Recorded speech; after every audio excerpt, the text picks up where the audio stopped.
ಇನ್ನು ಮಂಡ್ಯ ಶಾಸಕರು ಕ್ರೆಡಿಟ್ ಪಡೆಯೋದಕ್ಕೆ ಉತ್ಸುಕರಾಗಿದ್ದಾರೆ. ಶಾಸಕ ಗಣಿಗ ರವಿ ವಿರುದ್ಧ ಸಂಸದೆ ಸುಮಲತಾ ಈ ರೀತಿ ಗರಂ ಆಗಿ ಪ್ರತಿಕ್ರಿಯೆ ನೀಡಿದ್ದಾರೆ. ಮಂಡ್ಯ ಶಾಸಕರು ಪಾಪ ಕ್ರೆಡಿಟ್ ಪಡೆಯೋದಕ್ಕೆ ತುಂಬಾನೇ ಉತ್ಸುಕರಾಗಿದ್ದಾರೆ ಅಂತ ಹೇಳಿ ಮಾತನಾಡ್ತಾ ಶಾಸಕ ಗಣಿಗ ರವಿ ವಿರುದ್ಧ ಸಂಸದೆ ಸುಮಲತಾ ಗರಂ ಆಗಿ ಪ್ರತಿಕ್ರಿಯಿಸಿದ್ದಾರೆ. ಉದ್ಘಾಟನೆ ಆಗಿರೋ ಕೆಲಸವನ್ನ ಮತ್ತೆ ಉದ್ಘಾಟನೆ ಮಾಡ್ತಾ ಇದ್ದಾರೆ.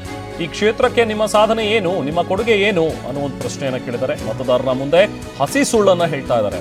4 ವರ್ಷ ಹೋರಾಟ ಮಾಡಿ ನಾವು ಕೆಲಸ ಆರಂಭಿಸಿದ್ದೀವಿ, ಅಧಿಕಾರ ಇದೆ ಅಂತ ಹೇಳಿ ಸುಳ್ಳು ಹೇಳೋದು ಎಷ್ಟು ಸರಿ ಅಂತ ಹೇಳಿ ಮಂಡ್ಯದಲ್ಲಿ ಪಕ್ಷೇತರ ಸಂಸದೆ ಸುಮಲತಾ ವಾಗ್ದಾಳಿ ನಡೆಸಿದ್ದಾರೆ. ಮಂಡ್ಯ ಶಾಸಕರು ತುಂಬಾ ಉತ್ಸುಕರಾಗಿದ್ದಾರೆ.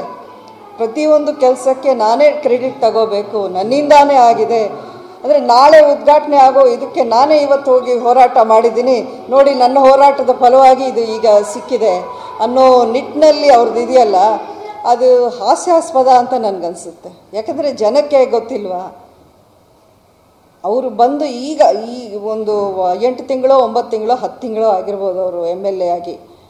ಬಟ್ ಇದರ ಪ್ರೋಸೆಸ್ಸು 2-3 ವರ್ಷಗಳ ಹಿಂದೆನೇ ಆಯಿತು. ನಾನು 10 ಮೀಟಿಂಗ್ ಮಾಡಿದ್ದೀನಿ PD ಶ್ರೀಧರ್ ಇದ್ದಾಗ. ನಮ್ಮ ದಿಶಾ ಸಭೆಯಲ್ಲೂ ಮಾತಾಡಿದ್ವಿ. ಅಲ್ಲಿ ಖುದ್ದಾಗಿ ಇನ್ಸ್ಪೆಕ್ಷನ್ ಮಾಡಿದಾಗ ಅನ್ಕರೆ ಅಂಡರ್ ಪಾಸ್ ಆಗಲೇಬೇಕು ಅನ್ನೋ ಒತ್ತಾಯದ ಮೇರೆಗೆ ಮಿನಿಸ್ಟ್ರ್ ಜೊತೆ ಗಡ್ಕರಿ ಅವ್ರನ್ನೇ ನಾನು 5 ಬಾರಿ ಮೀಟ್ ಮಾಡಿದ್ದೀನಿ ಇದೇ ವಿಚಾರವಾಗಿ. NHAಗೆ ಬರೀ ಅನ್ಕರೆ ಅಲ್ಲ.